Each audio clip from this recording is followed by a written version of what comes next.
Em janeiro de 2026, o BRICS deu o primeiro passo concreto rumo a algo que parecia distante: o lançamento oficial do projeto Unity, a unidade de liquidação digital para pagamentos internacionais.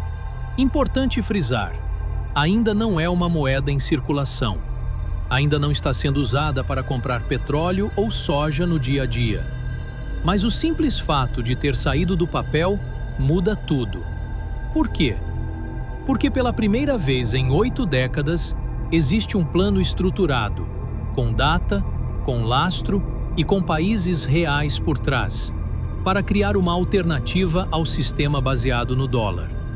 E enquanto isso acontecia numa sala fechada em Xangai, você, aqui no Brasil, pagava R$ 7,10 no litro da gasolina, sem imaginar que parte desse valor existe por uma regra não escrita do comércio mundial. Quase tudo precisa passar pelo dólar. Vamos ao exemplo prático. Hoje, quando o Brasil importa petróleo da Rússia, a operação exige uma ponte. Convertemos reais em dólares e só depois os dólares viram rublos. Cada etapa gera custos, spreads cambiais, taxas de liquidação, tempo de processamento. Nada ilegal. É assim que o sistema funciona há décadas. Agora imagine o cenário futuro com a Unity plenamente operacional. Real para Unity para rublo, direto, sem intermediários. Economia estimada de 8% a 12% no custo final. Isso significaria R$ 0,70 a menos no litro da gasolina. Não é mágica, é eliminação de etapas desnecessárias. E é exatamente por isso que o simples anúncio do projeto já mexe com mercados globais. O mercado precifica expectativas. E a expectativa aqui é de eficiência. Vale deixar claro, o dólar continua sendo a moeda de reserva global mais líquida, estável e amplamente aceita do planeta. E seguirá assim por muitos anos. Ninguém está derrubando nada. O que o BRICS fez em janeiro foi diferente. Criou uma opção, uma via paralela em fase inicial, mas com lastro real, 40% em ouro físico e 60% numa cesta de moedas dos membros. Não é guerra, é diversificação. E como qualquer diversificação, ela tende a reduzir dependências, inclusive aquela que impacta o preço do que você compra no supermercado. Nos próximos minutos, vou te mostrar por que Rússia e China já testam há anos pagamentos bilaterais sem dólar. Como o ouro pode reagir a essa nova demanda institucional? E o detalhe mais relevante para o Brasil: como uma unidade de liquidação digital, mesmo em fase inicial, já começa a pressionar por mais eficiência no comércio global. E isso, cedo ou tarde, chega no seu bolso. Fica comigo que você vai entender por que janeiro de 2026 não foi sobre o fim do dólar, mas sobre o início de algo novo. E por que, mesmo sendo só o primeiro passo, esse passo já é histórico. Enquanto o mundo discutia se a Unity era viável, Rússia e China já construíam a estrada por baixo do radar. Hoje, cerca de 90% do comércio bilateral entre os dois, que inclui petróleo, gás, grãos e tecnologia, é liquidado diretamente em rublos e yuans, sem passar pelo dólar. Isso não é teoria de livro, é realidade operacional desde 2023. Os navios-tanque russos descarregam petróleo em portos chineses e o pagamento acontece em minutos entre bancos centrais, sem intermediários em Nova York. É como se duas cidades vizinhas decidissem construir uma ponte própria, não para destruir a estrada antiga, mas para não depender mais do pedágio alheio. Essa experiência prática é o laboratório vivo da Unity. Cada transação rublo-yuan testa exatamente o que a unidade de liquidação digital precisa fazer em escala maior: garantir velocidade, segurança e estabilidade cambial entre moedas não ocidentais. e os resultados impressionam. O tempo médio de liquidação caiu de 3 a 5 dias, via SWIFT, para menos de 2 horas. Os custos operacionais despencaram 70%. E o mais importante, nenhuma dessas transações foi bloqueada por sanções ocidentais, simplesmente porque não passaram pelo sistema vulnerável. A Rússia vendeu mais petróleo em 2025 do que em 2021, mesmo sob sanções severas. A China importou energia a preços estáveis. O comércio seguiu, porque o caminho alternativo já existia. E aqui está a lição silenciosa para todo o BRICS. Se 2 países conseguem operar 90% do comércio sem dólar, imagine o que acontece quando Brasil, Índia, Arábia Saudita e outros entram nesse fluxo com uma ferramenta unificada, a Unity. A Rússia e a China são a estrada secundária que provou ser viável. A Unity é a rodovia federal que vai conectar todo o bloco. E quando essa rodovia ficar pronta, o primeiro setor a sentir o impacto não será o petróleo nem a soja. Será algo muito mais sensível para a economia global. Quer descobrir qual? O BRICS não é um clube pequeno. Ele representa 46% da população mundial. Isso mesmo, quase metade da humanidade vive em países que agora compartilham uma unidade de liquidação digital em desenvolvimento. E isso muda tudo. Porque enquanto o dólar levou décadas para se espalhar pelo planeta, a Unity nasce com uma base de usuários gigantesca já embutida. 3,7 bilhões de pessoas consumindo, produzindo e comerciando entre si. Não precisa conquistar mercado. Ela já tem um continente inteiro como ponto de partida. É como lançar um app, já instalado em metade dos celulares do mundo. E a expansão não parou por aí. Em 2024, Arábia Saudita, Egito, Emirados Árabes e outros entraram no bloco.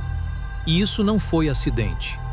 A Arábia Saudita sozinha controla 13% da produção mundial de petróleo. Imagine o cenário. Petróleo vendido em Unity, em vez de dólar. Não é sobre substituir de uma vez, é sobre criar uma opção viável para quem compra energia. Países africanos, asiáticos e latino-americanos que sofrem com volatilidade cambial, agora têm um caminho alternativo para importar petróleo sem depender exclusivamente do dólar. E quando grandes produtores de commodities aderem, o efeito dominó é inevitável. Mais países querem entrar para não ficar de fora do novo corredor comercial. Mas o verdadeiro divisor de águas não é só o tamanho, é a composição. O BRICS reúne quem produz comida, Brasil, quem produz energia, Rússia, Arábia Saudita, quem fabrica quase tudo, China, e quem consome em massa, Índia. É um ecossistema quase autossuficiente. E quando um bloco assim cria sua própria unidade de liquidação, o impacto não fica restrito ao comércio intrabloco.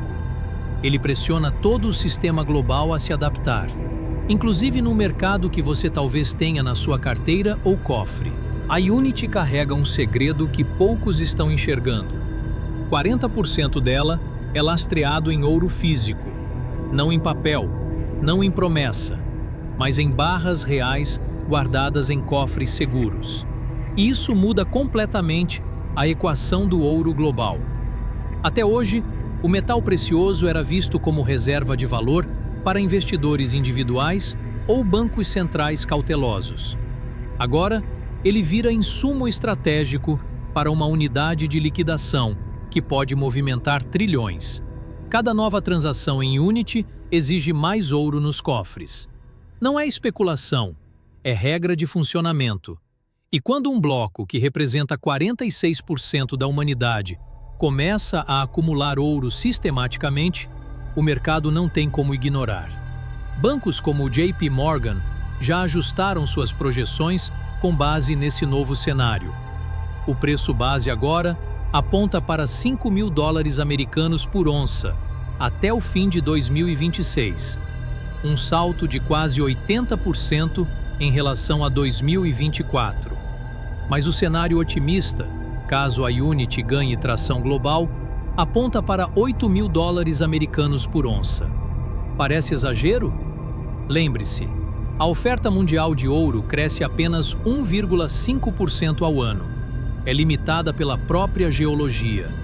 Já a demanda institucional do BRICS pode crescer 20%, 30%, 50% nos próximos anos. Quando muita gente quer comprar algo que não aumenta de quantidade, o preço não sobe devagar, ele ajusta rápido.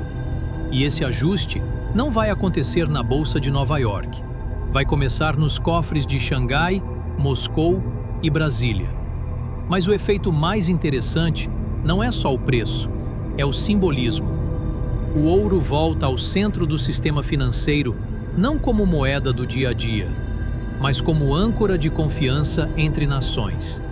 E isso cria uma pressão silenciosa sobre o modelo atual.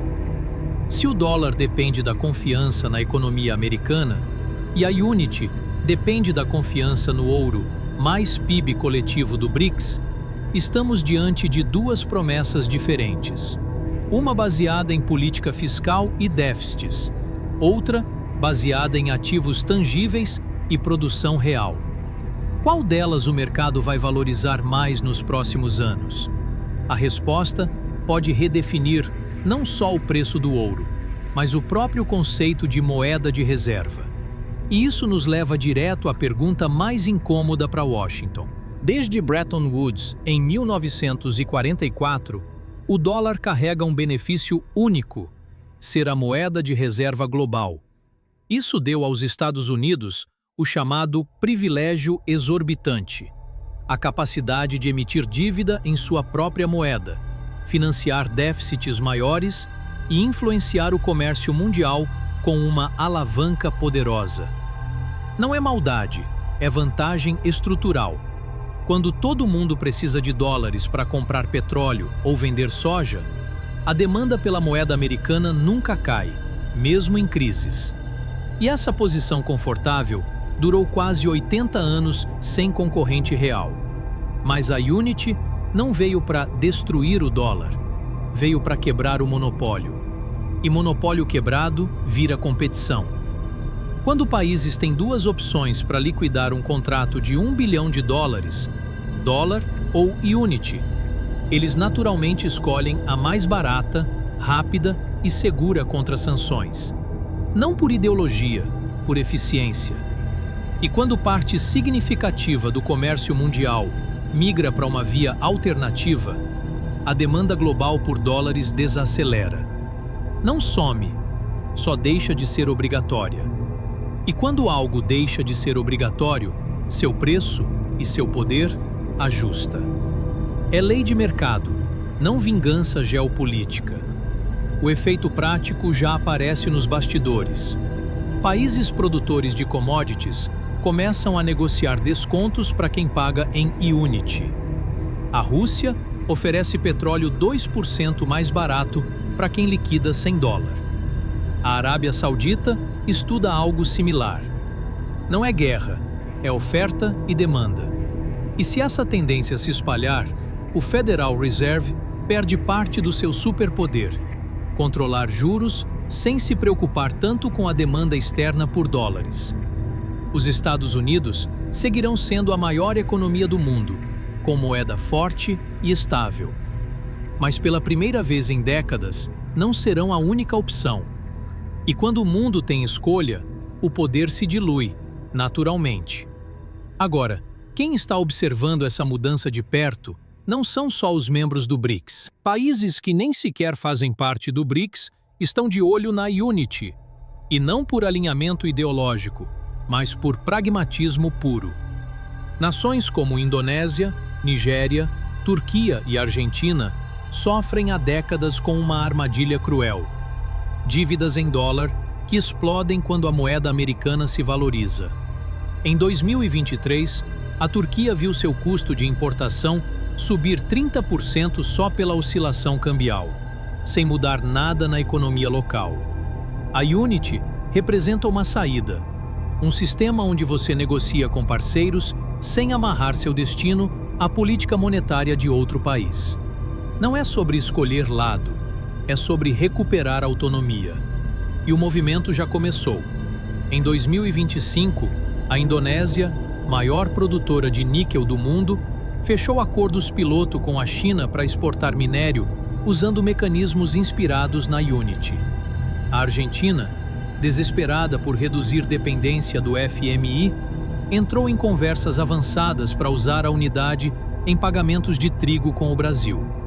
Esses não são membros do BRICS, mas estão testando a ferramenta porque ela resolve um problema real: volatilidade cambial que trava investimentos e empobrece populações. Quando uma solução funciona, ela se espalha, não por propaganda, mas por necessidade prática. O efeito dominó já está em curso. Cada país que adota parcialmente a Unity fortalece sua liquidez e credibilidade. E quanto mais países usam, mais atrativo o sistema fica. É a chamada rede de efeito. Em poucos anos, podemos ter um mundo dividido não em blocos ideológicos, mas em esferas de liquidação. Uma baseada no dólar, Ocidente, outra na Unity, BRICS mais aliados. E o detalhe mais relevante para o Brasil? Estar no centro desse novo mapa financeiro dá ao país um privilégio raro: negociar com ambos os lados sem precisar escolher. Mas para aproveitar isso, o BRICS precisa resolver um problema interno que quase ninguém comenta. A maior ameaça à Unity não vem de Washington, vem de dentro do próprio BRICS. Coordenar uma unidade de liquidação entre economias tão distintas é como orquestrar uma sinfonia com instrumentos afinados em tons diferentes.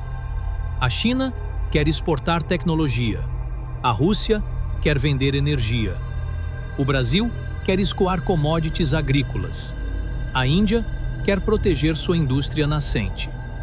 Cada país tem prioridades conflitantes, e alinhar políticas monetárias, reservas de ouro e regras de liquidação exige um nível de confiança mútua raro na geopolítica. Sem transparência total, o sistema perde credibilidade antes mesmo de decolar. Há também a dependência residual do Ocidente, um paradoxo silencioso. Muitos membros do BRICS ainda dependem de tecnologia americana, mercado europeu e cadeias de suprimento globais ancoradas no dólar. A China importa semicondutores dos Estados Unidos. O Brasil vende soja para a Europa. A Índia compra equipamentos médicos da Alemanha. Enquanto essa interdependência existir, nenhum país pode simplesmente sair do dólar sem custos reais. A Unity não resolve isso da noite para o dia. Ela é uma ferramenta gradual, não uma chave mágica. E pular rápido demais pode gerar instabilidade interna maior que os benefícios externos. Mas o desafio mais delicado é a soberania. Usar a Unity significa abrir mão de parte do controle monetário nacional, algo que nenhum governo entrega de graça. O Banco Central brasileiro, por exemplo, precisaria sincronizar decisões com Pequim e Moscou em momentos de crise. Isso gera resistência burocrática silenciosa. A Unity só vinga se os membros entenderem que soberania compartilhada pode gerar mais autonomia coletiva que isolamento individual. É contraintuitivo, mas é a lógica do século XXI. Sozinho você é vulnerável. Em rede, você é resiliente. A Unity não vai acordar amanhã e substituir o dólar da noite para o dia. Isso não é Hollywood, é geopolítica real. O que está acontecendo é mais silencioso e mais profundo. O monopólio absoluto de uma única moeda está dando lugar a um mundo de opções. E quando existe opção, o poder se dilui. Não de forma explosiva, mas gradual, como água escorrendo por uma rachadura até transformar rocha em vale. O Brasil, por estar dentro do BRICS e ao mesmo tempo conectado ao Ocidente, tem uma janela única: ser ponte entre dois sistemas, não refém de nenhum deles. Mas essa janela não fica aberta para sempre. Pensa comigo, daqui a 2 anos, quando você for abastecer o carro, pode ser que o preço não dependa mais exclusivamente do que acontece em Nova York. Pode depender também do que acontece em Xangai, Moscou ou Riad, porque o comércio global terá mais de um caminho. Isso não é bom nem ruim por si só, é diferente. E quem entender essa mudança primeiro terá vantagem. Investidores que posicionarem parte do patrimônio em ativos ligados ao bloco, empresários que explorarem novas rotas de comércio e até você, sim, você, que pode diversificar suas economias, entendendo que o mundo financeiro não será mais unipolar. Então deixa eu te perguntar algo direto. Se amanhã surgisse uma opção mais barata e rápida para você fazer uma transferência internacional, você usaria? Claro que sim. Agora multiplique isso por trilhões de dólares em comércio global. É exatamente isso que está começando a acontecer. E a pergunta não é se o sistema vai mudar, é quando e como você vai se posicionar. Não precisa virar especialista, só precisa prestar atenção, porque 2026 entrou para a história não como o ano do colapso do dólar, mas como o ano em que o mundo descobriu que existia outro caminho. E você já sabe disso antes da maioria. Se este vídeo te fez enxergar o noticiário com outros olhos, comenta aqui embaixo. Qual setor você acha que vai sentir primeiro o impacto da Unity no Brasil? Combustíveis, alimentos ou tecnologia? Sua resposta pode ajudar milhares de pessoas a entenderem melhor esse movimento. E se você quer continuar recebendo análises assim, sem sensacionalismo, com dados reais e foco no que importa para o seu bolso, inscreve-se no canal e ativa o sininho. Porque nos próximos meses, essa história vai acelerar. E você não vai querer ficar de fora quando o próximo capítulo for escrito.